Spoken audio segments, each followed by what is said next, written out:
4 महीने के अंदर जल्द से जल्द निकाय चुनाव सरकार को कराने पड़ेगी और सरकार ये अपने बदौलत नहीं कर रहा है। 4 जनवरी 2023 को ही ऑर्डर आ गया था कि 3 सप्ताह के अंदर इस सरकार को चुनाव को कंप्लीट करा लेनी है, लेकिन इन्होंने एलपीए दायर कर लिया और चुनाव इन्होंने नहीं कराया। कोर्ट ने स्पष्ट कर दिया कि आपकी इस तरह की बहानेबाजी नहीं चलेंगी, आप ट्रिपल टेस्ट आप जो प्रक्रिया है वो कराइए, लेकिन उसकी आड़ में आप चुनाव को नहीं रोक सकती हैं। इसी सरकार ने जनता को 4 साल बिलकने के लिए छोड़ दिया। आप जहां तहां देखिए शहर में कूड़ा फैला हुआ है, उसे उठाने वाला, उसे देखने वाला कौन है। कोर्ट का जो आदेश आया था 3 सप्ताह में चुनाव कराने का, ये नहीं करा रहे थे, जिस कारण से हम लोगों ने अवमानना का केस किया था। नमस्कार, जोहार। इस वक्त हम मौजूद है हाई कोर्ट में। आपको बता दें कि आज हाई कोर्ट का आदेश आया है नगर निकाय चुनाव को लेकर के 4 महीने में वो पूरी की जाए। हमारे साथ बात करने के लिए पूर्व पार्षद रोशनी खलको जी है, हम सीधे जुड़ेंगे और बातचीत करेंगे। नगर निकाय का चुनाव अब जो है होने वाला है, आपने हाई कोर्ट में याचिका दायर की थी, क्या कुछ निकल कर आया है? देखिए, याचिका दायर हम लोगों ने किया था और माननीय उच्च न्यायालय के द्वारा 1 साल पहले ही 4 जनवरी 2023 को ही ऑर्डर आ गया था कि 3 सप्ताह के अंदर इस सरकार को चुनाव को कंप्लीट करा लेनी है, लेकिन इन्होंने एलपीए दायर कर लिया और चुनाव इन्होंने नहीं कराया। फिर वो माननीय उच्च न्यायालय में ही उसे वो खारिज हुआ और उसके बाद फिर हम लोगों ने अवमानना का केस किया था, चूँकि वो कोर्ट का जो आदेश आया था 3 सप्ताह में चुनाव कराने का, ये नहीं करा रहे थे, जिस कारण से हम लोगों ने अवमानना का केस किया था। उसी अवमानना का आज हम लोगों की सुनवाई थी, जिसमें मुख्य सचिव जो चीफ सेक्रेटरी थी, उन्हें सशरीर यहाँ बुलाया गया था। उन्हें सजा के तौर पर बुलाया गया था कि आप आइए और भाई आपने कोर्ट का जो आदेश था उसे क्यों नहीं आपने माना, ये पूछने के लिए उन्हें बुलाया गया था। तब जो चीफ सेक्रेटरी थी उनके तरफ से ये कहा गया कि मुझे 4 महीना का समय दिया जाए, जो भी आपका जो अवमानना हुआ है, जो आपने आदेश दिया था उसे पालन करने के लिए। तो हम इसे मान सकते हैं कि 4 महीने के अंदर जल्द से जल्द निकाय चुनाव सरकार को कराने पड़ेगी और सरकार ये अपने बदौलत नहीं कर रहा है, चूँकि माननीय उच्च न्यायालय का रुख देकर माननीय उच्च न्यायालय ने जनता को हित को देखते हुए इन्हें पिछला साल ही ये आदेश दे दिया था और कोर्ट के आदेश के आधार पर इनको चुनाव कराना होगा।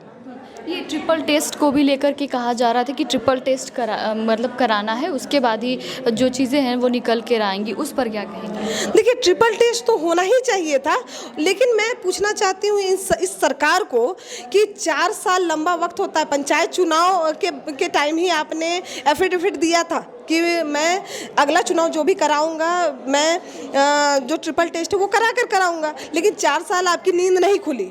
आज जब बार बार माननीय उच्च न्यायालय के द्वारा आपको आदेश दिया जा रहा है चुनाव कराने को लेकर के, तब आप नया बहानेबाजी कर रहे हैं कि मैं ट्रिपल टेस्ट करा रहा हूँ। ये बहानेबाजी को देखते हुए कोर्ट ने स्पष्ट कर दिया कि आपकी इस तरह की बहानेबाजी नहीं चलेंगी, आप ट्रिपल टेस्ट आप जो प्रक्रिया है वो कराइए, लेकिन उसकी आड़ में आप चुनाव को नहीं रोक सकती हैं। विपक्षी कह रही कि मतलब वो चाह रही कि ये चुनाव तो हो ही ना।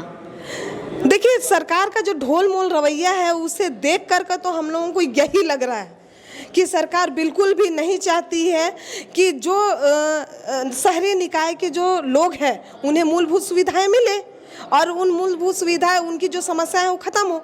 चूँकि स्थानीय जनप्रतिनिधि जो होते हैं वो समस्या और समाधान के बीच की कड़ी होती है, उस कड़ी को ही आपने निकाल करके फेंक देने का कार्य सरकार ने किया है। अब देखने वाली बात ये है कि वो लगातार अपनी मीटिंगों में कह रहे हैं कि आप लोग नगर निकाय की तैयारी शुरू कीजिए अपने कार्यकर्ताओं को, तो किस मुँह से जाएंगे वो कार्यकर्ता और जनता के बीच में क्या कहेंगे, क्योंकि इसी सरकार ने जनता को 4 साल बिलकने के लिए छोड़ दिया, चुनाव नहीं करा करके, चुनाव को लगातार टालती रही बहानेबाजी करके।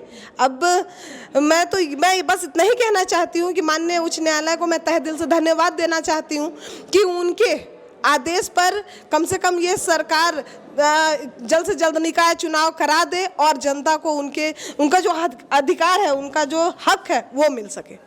ये जो मुद्दा है लगभग नगर निकाय चुनाव का लगभग 1.5 से 2 सालों से लंबित है। किन किन चीज़ों का, किन किन मुद्दों पर मतलब क्या सामना करना पड़ा, किन परिस्थितियों का सामना करना पड़ा? मैं आपको बता दूं कि 2 साल लगभग होने जा रहे हैं नगर निकाय चुनाव को मतलब टला हुआ। सिर्फ यहाँ जो मैं आपको बता रही हूँ कि लगभग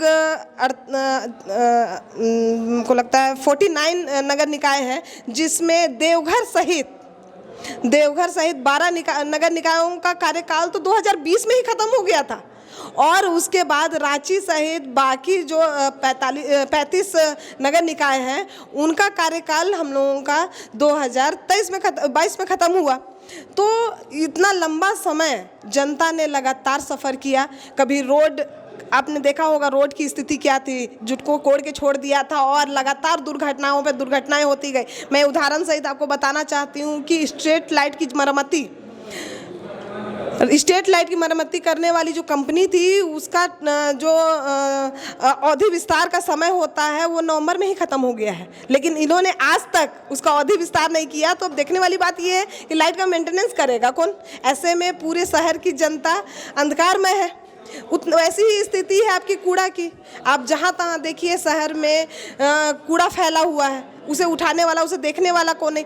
अच्छा, उससे भी ज़्यादा बड़ी बात यह है कि ग्रामीण जो हमारे शहरों में जो हमारे लोग रहते हैं, वो बड़ी बड़ी नगर निगम की बिल्डिंग पर जाते हैं और वहाँ पर जाने के बाद मृत्यु प्रमाण पत्र, होल्डिंग का कनेक्शन कराना है या पानी कनेक्शन कराना है, तो वो किस बड़ा बाबू से बात करें कि उनका काम हो, उन्हें समझ में नहीं आ रहा है। वो अपने स्थानीय प्रतिनिधि को खोज रहे हैं कि मैं उससे अपनी बातें कहूँ, लेकिन स्थानीय प्रतिनिधि यहाँ पर तो हटा दिए गए हैं, तो उनकी बातें सुनने वाला कौन है?